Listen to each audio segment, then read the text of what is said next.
Rich Tarczon here with TMC. Thanks for watching. We're in San Jose this week. On our program is Arpal Singh. He is the chairman of DocSync. Welcome back to the show. Good to see you. Thank you. So what's happening with DocSync? You gave me a brief demo last year. It might have been off camera, actually. I'm not sure we talked about it on camera. But tell us what DocSync's all about. So, you know, we are seeing there is this thing going on in terms of a lot of people offering you cloud drives. And, you know, everybody wants to kind of lock you into their stuff totally. You know, you want to do Google, if you take Google Drive and rest everything Google, it's great.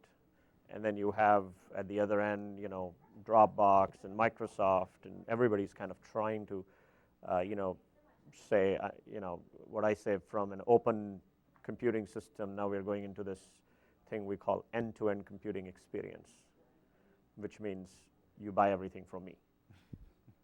And then, you know, the remote access market, which was doing PC to PC, you know, all the way from Citrix and Wise and everything else, they've tried to retrofit it into working with the mobile devices. And to some extent, they do a decent job, but, you know, those technologies were designed for PC to PC, not for tablets. Right.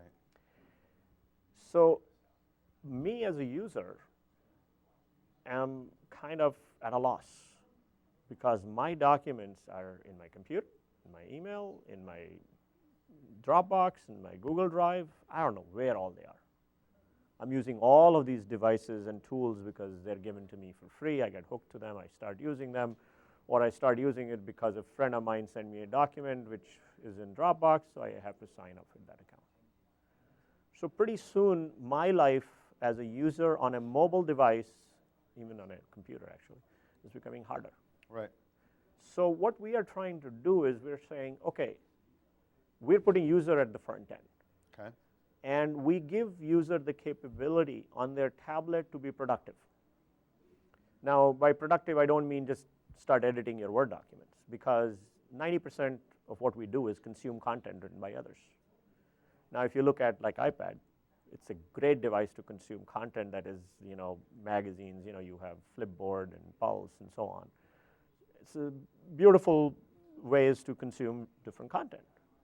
Is it weird for me to consume my own content? No. It's really hard.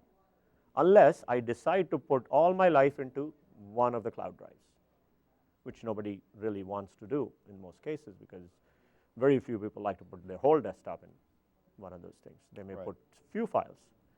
So what we are trying to do is give you this comprehensive view on your mobile device. So first focus is iPad, because there is some real estate. And you will see kind of like a Flipboard type of an interface where I have my private clouds, and I have my public clouds, and then I have my comprehensive views. And in my comprehensive view, I can say, you know, let me search on any document. I can search all across, and I can see whatever documents I actually sync to my iPad so that it is available offline. And then you can click on all of my clouds, and you can get a view of every document there is, the recent 50 files and recent 50 folders, and so on. So the end game is to be the centralized interface for the heterogeneous cloud.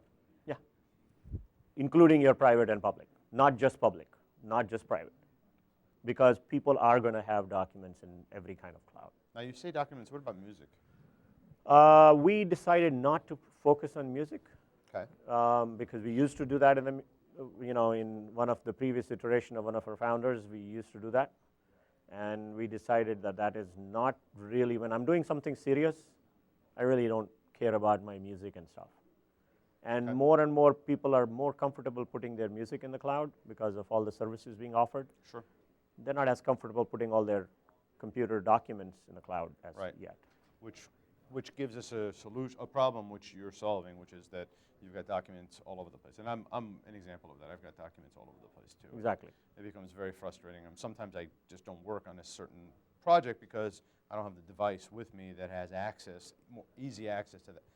anyway, it's frustrating, and I think if there was a simple interface that would allow me not only to read, but also to write. Like some clouds are not very good at letting you write back to the cloud, some of the interfaces that I've seen. So is that something you're also focusing on, where I can open up a document, I can make an edit and save it again back to that cloud? So today we allow you to edit if it's a Google Docs.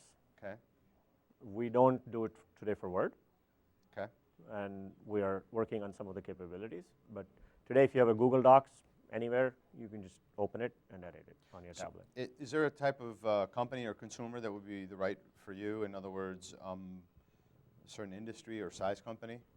So I think, we don't focus so much on the size. We focus on people who are using tablets in their day-to-day life, travel a lot out of their office, okay, or even they go to the meetings with their tablets. So those are the best use cases because they need to access all these documents all the time from wherever they are. Sure. And that's really a typical use case, which may be in sales marketing, which may be people like you and I who travel a lot for business, and people in healthcare industry and other places where people travel. How about monetizing? So monetizing, we are going to have a freemium model. Okay. So certain features are going to be free. Okay. And then there will be a value-add features that you will pay for. Today it is free. Would that include your own cloud where you can store some of those other files? We don't want to do our own cloud. Okay. Because then we sort of make users' life even more difficult. Right. So here is yet another cloud to go to, right? So instead, what we are trying to do is we leave the documents in the cloud where it came from. Mm-hmm. We don't touch that.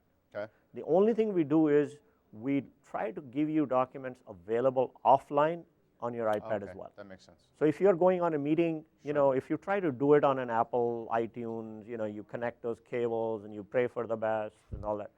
We said that's just too complicated. Right. So here you can sit on our product, you can see all your files, and you can just touch it, and bingo, it's now on your iPad. What's next? So a lot of, we have actually released a product, a version of it in the App Store, and our goal was really to get a lot of feedback. So we have a few thousand users, few hundred of them are giving us active feedback. Great. In terms of, I want the usability to be changed this way, I want these features to be added, I want these things to be done. And so we are kind of working and taking all that feedback and doing more dot releases, if you might.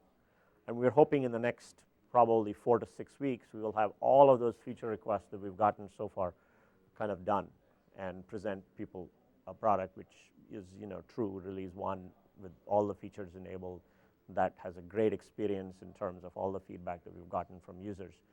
And then, obviously more monetization features that are being added after that. Excellent. Thanks for being here again. Thank you. Great to see you. Thanks for having us.